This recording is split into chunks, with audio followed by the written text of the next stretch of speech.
فرشتے بھی رک گئے، آخر وہ کون سے الفاظ تھے جن کا اجر فوراً نہ لکھا جا سکا؟ السلام علیکم ورحمۃ اللہ وبرکاتہ۔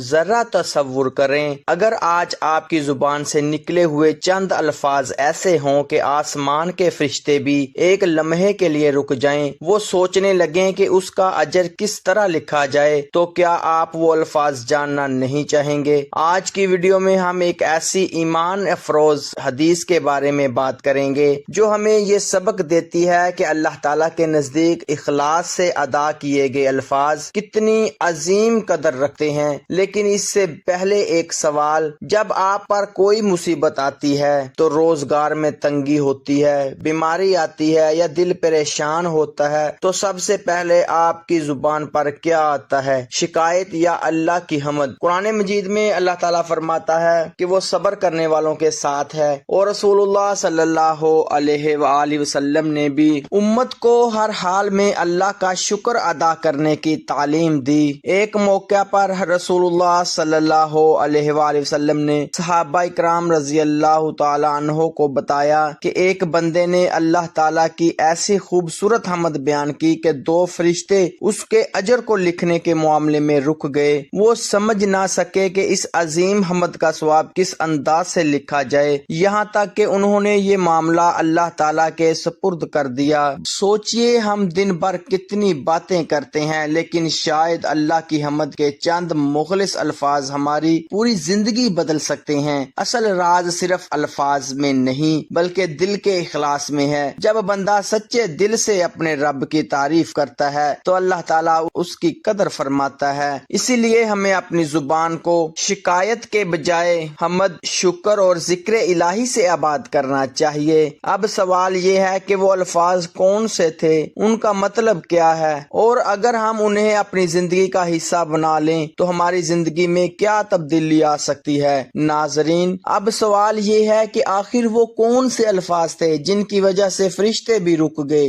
رسول اللہ صلی اللہ علیہ وآلہ وسلم نے فرمایا کہ ایک شخص نے یہ الفاظ کہے، الحمدللہ حمدن کثیرا طیبا مبارکا فیہ، یعنی تمام تعریفیں اللہ ہی کے لیے ہیں، ایسی تعریف جو بہت زیادہ پاکیزہ اور برکت والی ہو۔ نبی کریم صلی اللہ علیہ وآلہ وسلم نے فرمایا کہ دو فرشتے اس بات میں رک گئے کہ اس عظیم حمد کا ثواب کس طرح لکھا جائے۔ آخر کار وہ اللہ تعالیٰ کی بارگاہ میں حاضر ہوئے۔ اللہ تعالیٰ تو ہر چیز کو جانتا ہے، لیکن اس نے فرشتوں سے پوچھا، میرے بندے نے کیا کہا؟ فرشتوں نے عرض کیا، اے ہمارے رب، تیرے بندے نے ایسی حمد بیان کی کہ ہم نہیں جانتے کہ اس کا اجر کس طرح لکھیں۔ تب اللہ تعالیٰ نے فرمایا، میرے بندے نے جس طرح میری حمد بیان کی اسے اسی طرح لکھ دو جہاں تک کہ وہ مجھ سے ملے، پھر میں خود اسے اس کا بدلہ عطا کر دوں گا۔ ذرا غور کیجئے، چند الفاظ، لیکن جب وہ سچے دل، عاجزی اور اخلاص کے ساتھ ادا کیے جائیں تو ان کی قدر اللہ تعالیٰ کے نزدیک کتنی بلند ہو جاتی ہے۔ اسی لیے قرآن مجید میں اللہ تعالیٰ بار بار اپنی نعمتوں کو یاد کرنے اور شکر ادا کرنے کی تلقین فرماتا ہے۔ ارشاد باری تعالیٰ ہے، اگر تم شکر کرو گے تو میں تمہیں اور زیادہ عطا کروں گا۔ یہ صرف مال میں اضافہ نہیں بلکہ دل کا سکون،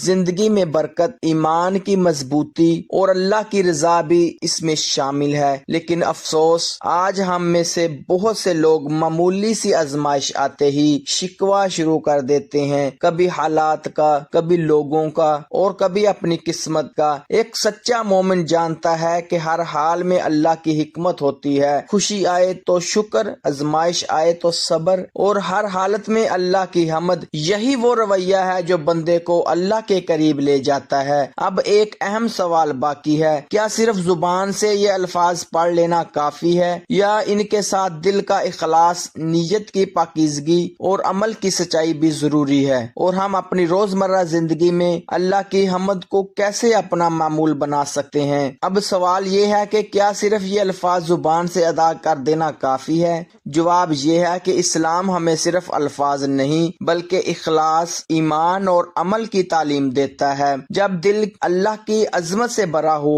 زبان اس کی حمد کرے اور انسان اپنی زندگی میں اس کی اطاعت کی کوشش بھی کرے، تب یہ ذکر بندے کے لیے حقیقی برکت کا ذریعہ بنتا ہے۔ قرآن مجید میں اللہ تعالیٰ فرماتا ہے فَاذْكُرُونِي أَذْكُرْكُمْ وَاشْكُرُوا لِي وَلَا تَكْفُرُونَ، تم میرا ذکر کرو میں تمہیں یاد رکھوں گا اور میرا شکر ادا کرو ناشکری نہ کرو۔ یہ کتنی بڑی خوشخبری ہے کہ جب بندہ اپنے رب کو یاد کرتا ہے تو اللہ تعالیٰ بھی اپنے بندے کو یاد فرماتا ہے۔ اسی طرح رسول اللہ صلی اللہ علیہ وآلہ وسلم نے فرمایا کہ مومن کا ہر معاملہ خیر ہی خیر ہے، اگر اسے خوشی ملتی ہے تو وہ شکر کرتا ہے اور اگر آزمائش آتی ہے تو وہ صبر کرتا ہے، اور دونوں صورتوں میں اس کے لیے بھلائی ہوتی ہے۔ ذرا اپنے دل سے ایک سوال کیجئے، ہم دن میں کتنی بار موبائل دیکھتے ہیں، کتنی بار لوگوں کی باتوں پر پریشان ہوتے ہیں، لیکن کتنی بار ہم دل سے کہتے ہیں الحمدللہ حمدن کثیرن طیبن مبارکن فیہ۔ اگر ہم اس حمد کو اپنی روزمرہ زندگی کا حصہ بنا لیں، نعمت ملنے پر بھی مشکل آنے پر بھی، تو یہ ہمیں اللہ کی طرف زیادہ متوجہ کرے گی، ہمارے دل میں شکر کا جذبہ پیدا کرے گی اور ہماری عبادت میں اخلاص بڑھے گا۔ یاد رکھیں اسلام ہمیں یہ نہیں سکھاتا کہ صرف الفاظ دہرا دیے جائیں اور زندگی نہ بدلے، بلکہ اسلام یہ سکھاتا ہے کہ زبان، دل اور عمل تینوں اللہ کے تابع ہوں۔ آج ہی ایک عہد کیجئے کہ شکایت کم کریں گے، شکر زیادہ کریں گے، مایوسی کم کریں گے، اللہ پر بھروسہ زیادہ کریں گے اور ہر حال میں اپنے رب کی حمد کریں گے۔ ہو سکتا ہے آپ کی زندگی کی سب سے بڑی تبدیلی اسی فیصلے سے شروع ہو۔ اگر آج کی ویڈیو نے آپ کے دل کو اللہ کی یاد کی طرف متوجہ کیا ہے تو اس پیغام کو دوسروں تک ضرور پہنچائیں، ویڈیو کو پسند کریں، اپنے دوستوں اور گھر والوں کے ساتھ شیئر کریں، اور اگر آپ چاہتے ہیں کہ قرآن اور صحیح احادیث کی روشنی میں ایسی مزید ایمان افروز ویڈیوز آپ تک پہنچتی رہیں تو ہمارے چینل کو سبسکرائب کریں۔ آخر میں کمنٹ میں صرف ایک لفظ ضرور لکھیں الحمدللہ۔ اللہ تعالی ہم سب کو ہر حال میں اپنا شکر گزار بندہ بننے کی توفیق عطا فرمائے، ہماری خطاؤں کو معاف فرمائے اور ہمیں دنیا و آخرت کی کامیابی عطا فرمائے۔ ناظرین، اگر آج کی اس ویڈیو نے آپ کے دل میں اللہ کی محبت، شکر اور حمد کا جذبہ پیدا کیا ہے تو اس پیغام کو صرف اپنے تک محدود نہ رکھیں۔ ہو سکتا ہے آپ کے ایک شیئر کی وجہ سے کوئی مایوس انسان اللہ کی طرف لوٹ آئے، کوئی پریشان دل سکون پا لے یا کوئی گناہ سے توبہ کر لے۔ اگر ایسا ہوا تو انشاءاللہ اللہ اس کا اجر آپ کو بھی ملتا رہے گا۔ ابھی اسی وقت ویڈیو کو لائک کریں، اپنے عزیزوں اور دوستوں کے ساتھ شیئر کریں، اور اگر آپ قرآن و صحیح احادیث کی روشنی میں ایسے مستند ایمان افروز اور دل کو جھنجھوڑ دینے والی ویڈیوز دیکھنا چاہتے ہیں تو ہمارے چینل کو سبسکرائب کریں اور بیل آئیکن ضرور دبا دیں تاکہ آنے والی کوئی بھی ویڈیوز آپ سے رہ نہ جائے، اور جاتے جاتے کمنٹ میں صرف ایک لفظ ضرور لکھیں الحمدللہ، تاکہ ہم سب مل کر اللہ تعالیٰ کی حمد بیان کریں اور یہ بھی معلوم ہو سکے کہ کتنے لوگ اپنے رب کی نعمتوں پر شکر ادا کرنے والے ہیں۔ اللہ تعالیٰ ہم سب کو ہر حال میں اپنا شکر گزار بندہ بنائے، ہماری دعاؤں کو قبول فرمائے اور ہمیں دنیا و آخرت کی کامیابی عطا فرمائے، آمین یا رب العالمین۔